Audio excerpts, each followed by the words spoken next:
Guys, welcome back to my YouTube channel. आज हम लोग करने वाले हैं ऑर्गेनाइजिंग चैप्टर का केस बेस्ड स्टडी, जो आप लोग के लिए अगेन होने वाला है बहुत इंपॉर्टेंट, सुपर से भी इंपॉर्टेंट।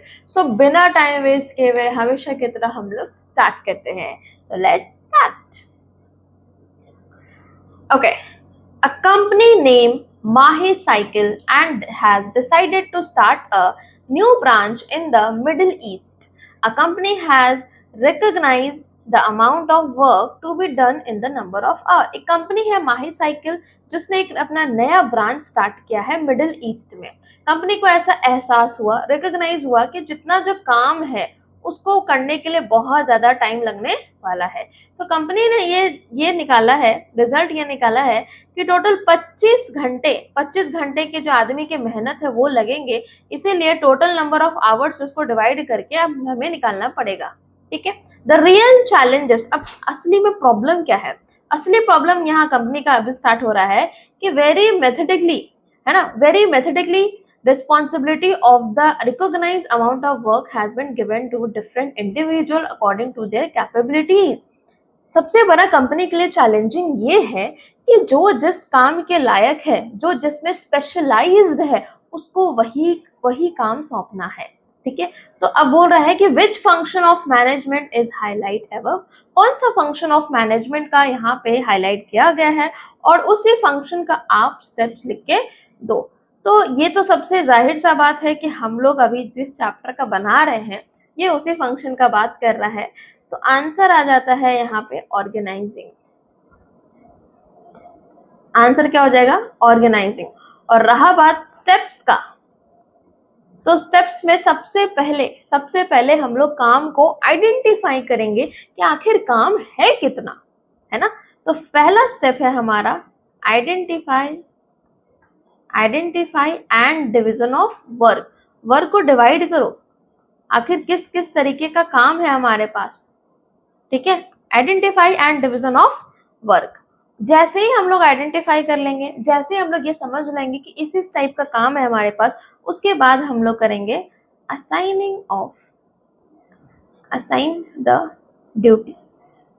हम लोग ड्यूटी को असाइन कर देंगे उस पर्टिकुलर इंसान को। समझ में आया? यहाँ पे 2 ही स्टेप बोल रहा है, इसलिए हम लोगों ने 2 ही लिखा है। ठीक है, ओके। नेक्स्ट, कामना is a bright young management trainee.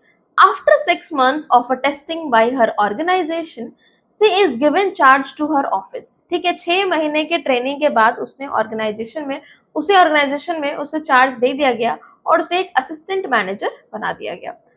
उसने अपना जॉब स्टार्ट किया बहुत ज्यादा हिम्मत के साथ, लेकिन जल्द ही उसको ये बात रियलाइज हो गया कि ये won't be possible for to her continue the work without sharing a task. वो अपना काम बिना किसी के हेल्प से नहीं कर सकती है। बहुत ज्यादा काम है ना, बहुत ज्यादा काम है, इसीलिए वो बिना किसी के हेल्प से वो काम ये नहीं कर पाएगी। सो उसने क्या किया ना कि एक सेक्रेटरी को अपने पास अपॉइंट कर लिया, अपने अंदर सेक्रेटरी को रख लिया जो कि उससे ऑर्डर लेगी, उसके लिए काम करके देगी। इससे हुआ क्या? This has reduce her burden. उसके माथे से, उसके सर से थोड़ा बर्डन हटा और उसने जो उसका प्रायोरिटी वाला काम है, प्रायोरिटी असाइनमेंट जिस पे ज्यादा फोकस देना है, वो उस पर फोकस दे पाएगी। और वो अपने लिए एक सेक्रेटरी रख ली, पीए रख ली कि तुम मेरे लिए ये काम करके दो।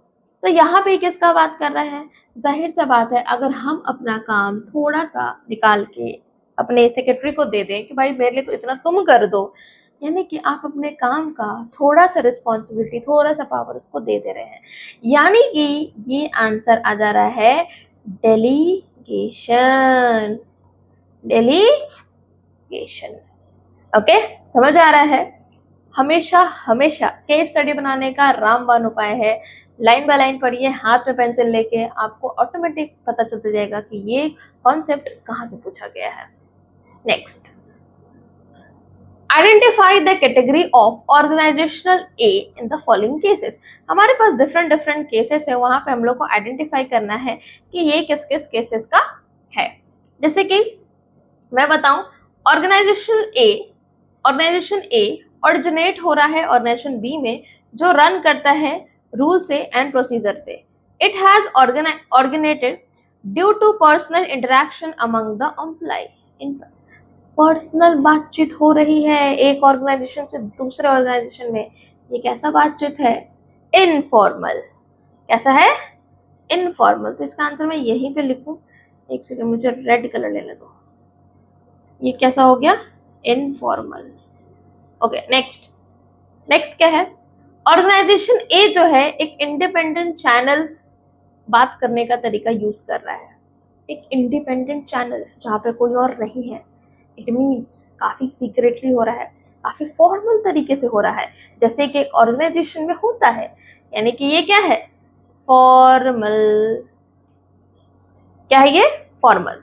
Now next is organisation A has a definite work, उसके पास बहुत सारा काम है करने के लिए, for the fulfilment of operational task. Operational task को करने के लिए उसके पास बहुत सारा काम है, तो ये भी हमारे लिए क्या होने वाला है? Formal. Formal. Formal. Okay, I think यहाँ पे मैंने आपको यहाँ पे थोड़ा गलत बता दिया, सॉरी सॉरी। ओके, ये यहाँ पे हमारे पास इंडिपेंडेंट चैनल था ना बात करने के लिए, सॉरी, इंडिपेंडेंट चैनल था, है ना। यानी कि मेरे को ए से बी से बात करना है, तो मैं वही तरीके से बात करेंगे, है ना। अलग से कहीं रोड पे, कहीं पे व्हाट्सएप पे, पिकनिक में, रोड बस पे नहीं बात कर रहे हैं। ये फॉर्मल है ना। ये क्या है? फॉर्मल है। ओके, तो हमारे पास बी भी फॉर्मल है।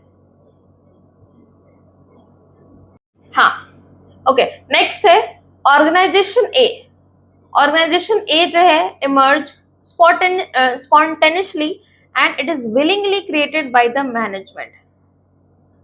ए जो है spontaneously जो है काम करने को उसको मन नहीं कर रहा है,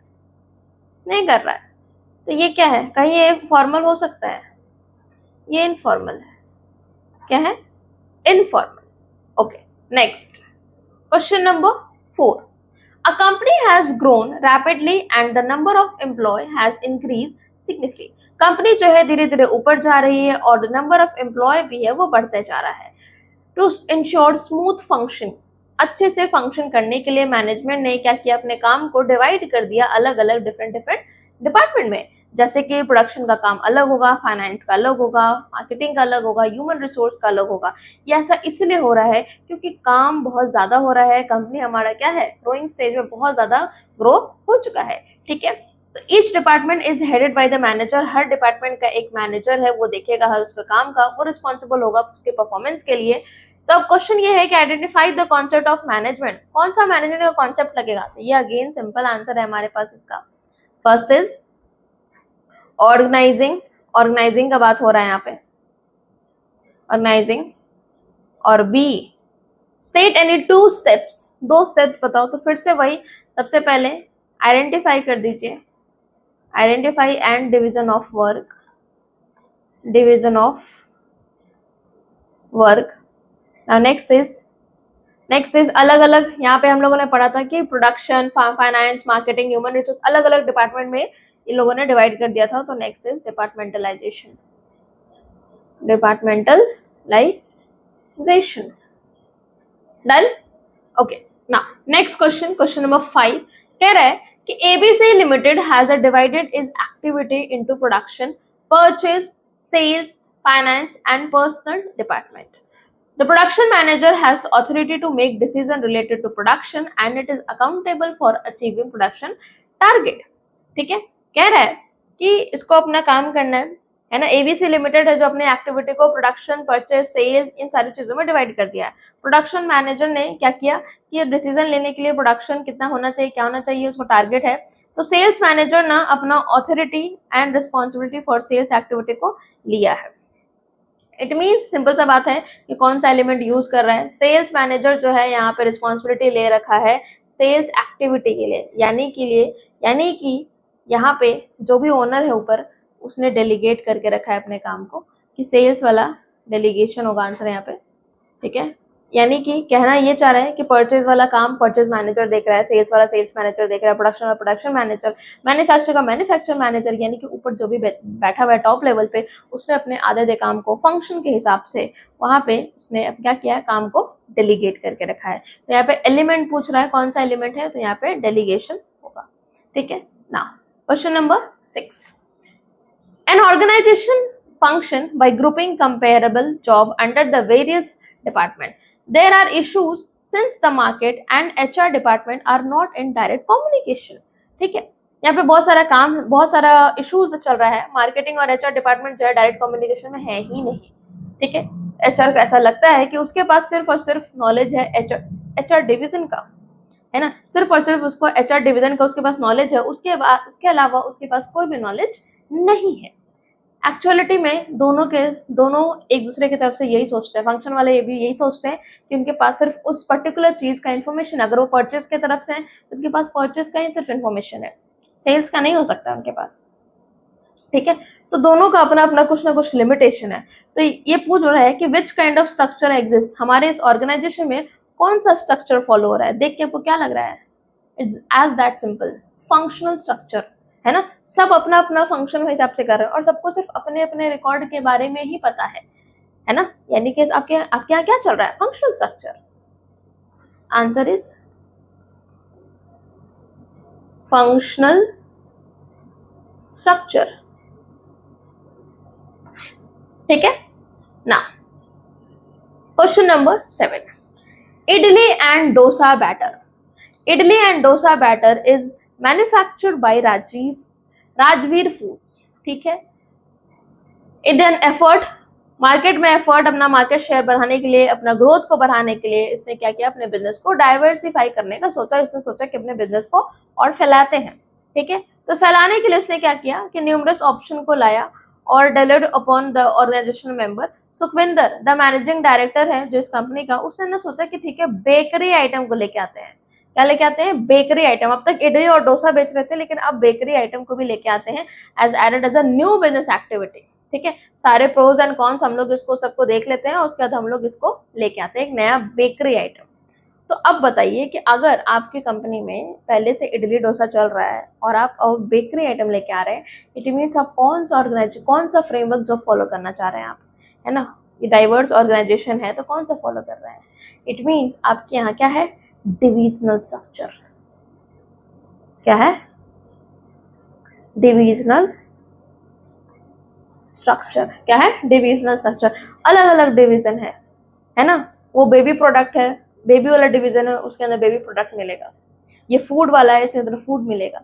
वो बेकरी आइटम चाह रहा है, वो बेकरी मिलेगा उसके अंदर।